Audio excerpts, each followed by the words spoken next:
Salut les amis, eh bah pas de vidéo en ce moment, hein. Je voulais vous faire une brève dehors, mais bon, comme on est obligé de porter le masque, c'est assez chiant. Je vais être honnête avec vous. Je vais quand même essayer de vous faire des brèves dehors avec masque, hein. C'est ridicule ce masque que tu portes sur des boulevards où il n'y a personne.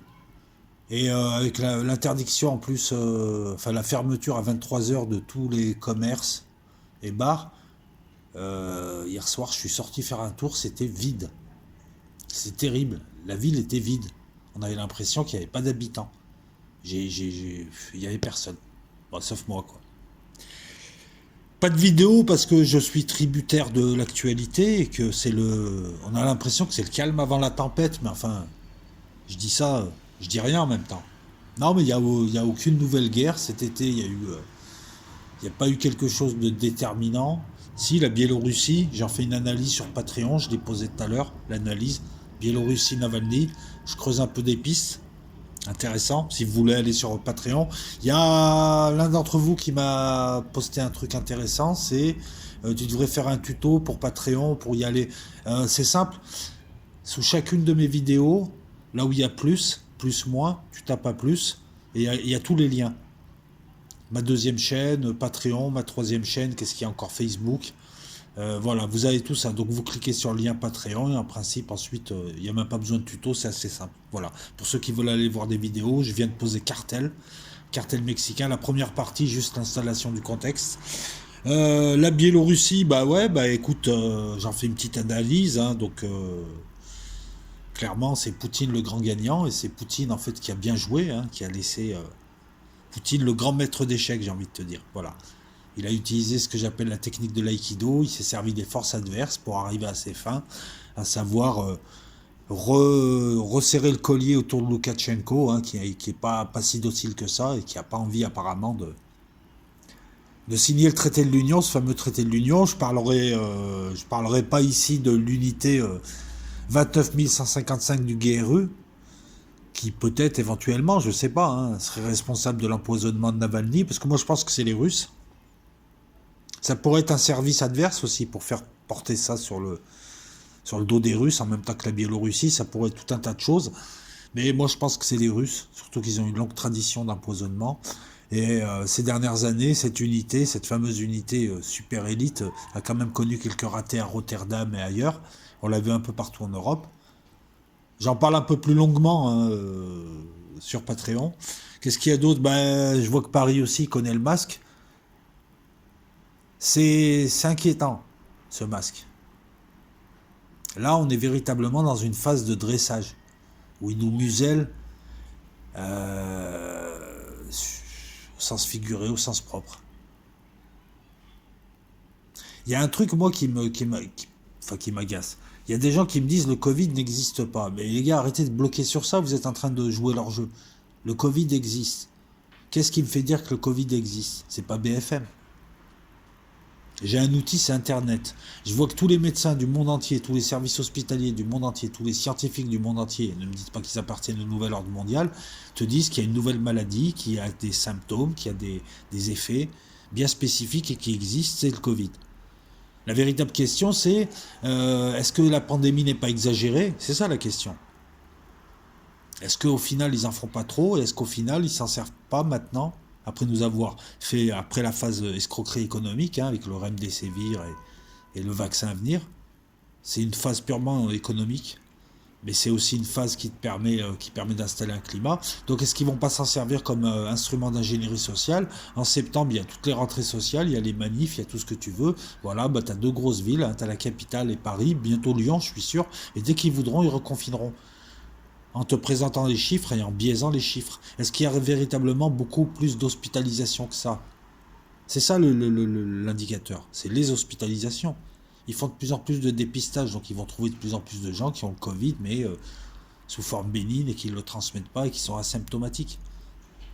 La question, elle est là, elle n'est pas de dire que le Covid n'existe pas, elle est de dire que le Covid est devenu un instrument d'ingénierie sociale, il est dosé comme il faut pour faire peur, tuer ce qu'il faut, mais quand on regarde, il tue pas tant que ça en fait. Voilà, donc à Marseille, tu portes le masque là dans toute la ville. La ville est énorme et à part le centre, ailleurs, il n'y a pas des grandes densités, je te dis. Faudra que je te fasse une vidéo avec le masque, tu vas voir les boulevards, c'est une personne tous les 50 mètres. Il n'y a pas beaucoup de monde. Là, on s'en sert pour nous dresser parce que c'est véritablement un instrument de désocialisation, dans la mesure où ben, les gens ils sortent pas. Hein. C'est pas, t'as pas envie de sortir quand t'as, voilà, tu préfères rester chez toi hein, quand t'as quand tu dois porter un masque alors qu'il fait, bon, en ce moment les températures se sont radoucies, mais à un moment donné il faisait quand même 30. Dans l'après-midi, tu portes le masque, donc c'est pareil, c'est désocialisation, isoler les gens par la peur, c'est de l'ingénierie, c'est une expérience qui va durer quelques années, le temps qu'ils trouvent autre chose ou le temps qu'il se passe autre chose. Ils sont en train de voir jusqu'où ils peuvent aller, par petites touches. Ce truc-là, ils vont bien te l'exploiter. C'est mieux que le terrorisme, c'est mieux que... Depuis, on parle plus que de ça. C'est mieux que le terrorisme. Parce que là, t'as un truc invisible qui fait peur à tout le monde et tu peux en faire ce que tu veux sur tous les plans. Et comment en sortir? Parce que je vois des gens qui disent, ouais, mais les gens qui portent le masque, mais mon gars, personne n'a envie de porter le masque. C'est juste que tu portes pas le masque, t'as 135 € d'amende. Tu fais comment? Tu portes pas le masque, il y a un vigile qui vient te voir dans le métro ou il y a des boutiques qui te refusent. Tu fais comment? Tu te bagarres avec tout le monde? Il faut être réaliste.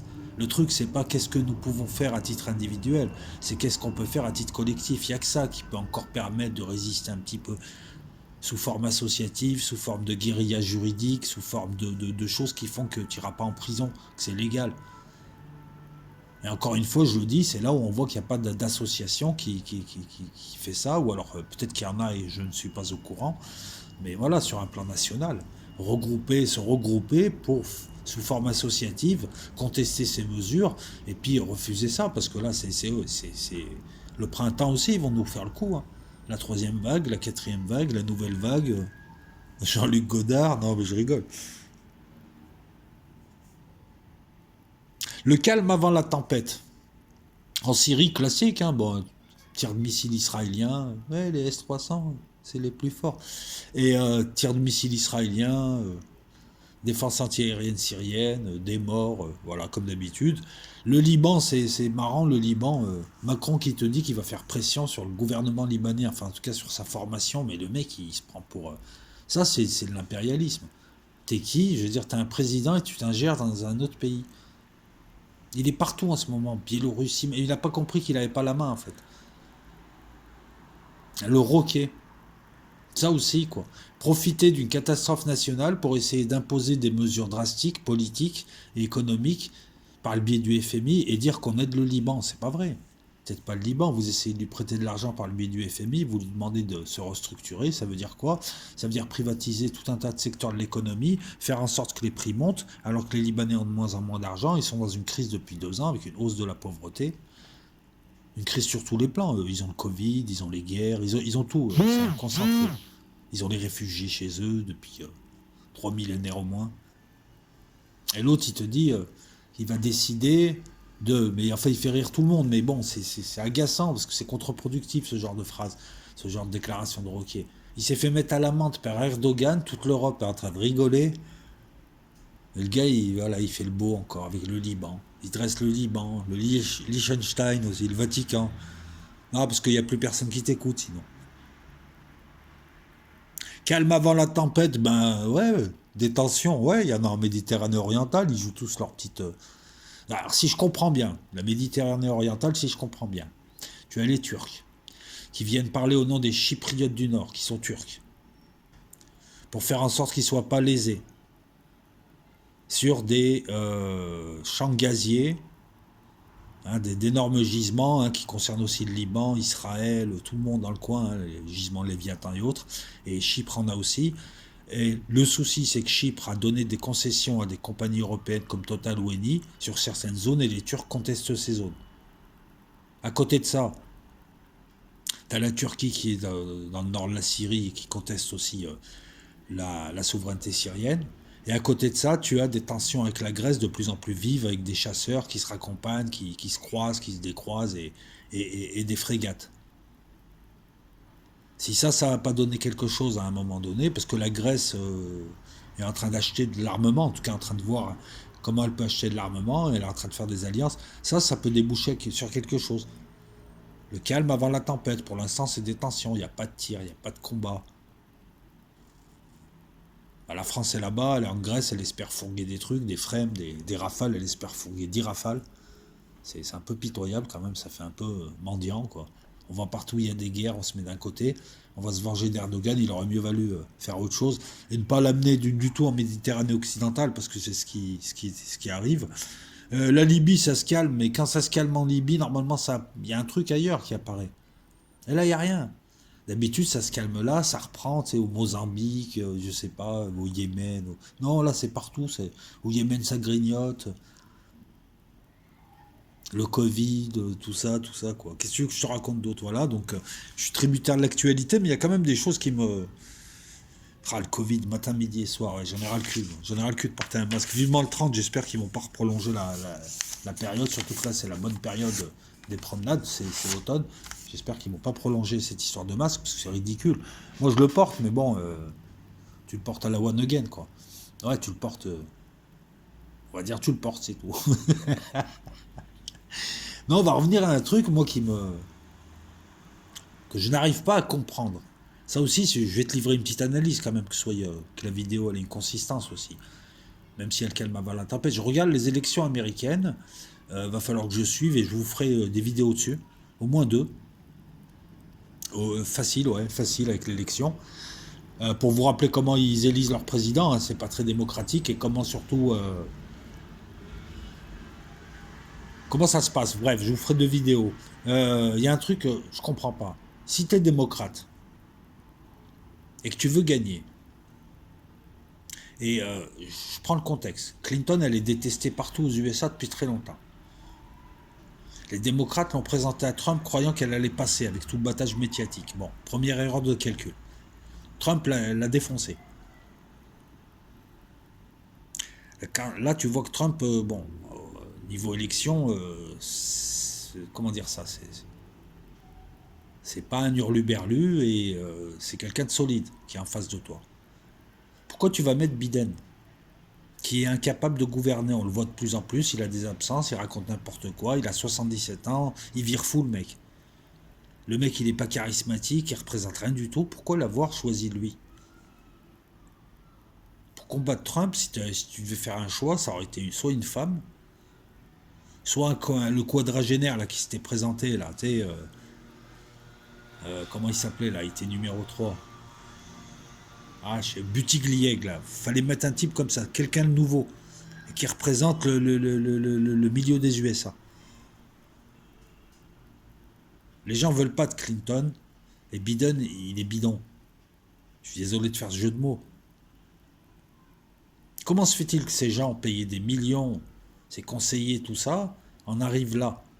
Alors qu'il y a des gens dans le Parti démocrate qui pourraient se présenter face à Trump et qui seraient beaucoup plus crédibles, qui auraient beaucoup plus de chances. Pourquoi avoir fait le choix d'un type qui est complètement bidon, qui est trop lié à Obama et au Clinton, et qui manifestement est incapable de gouverner?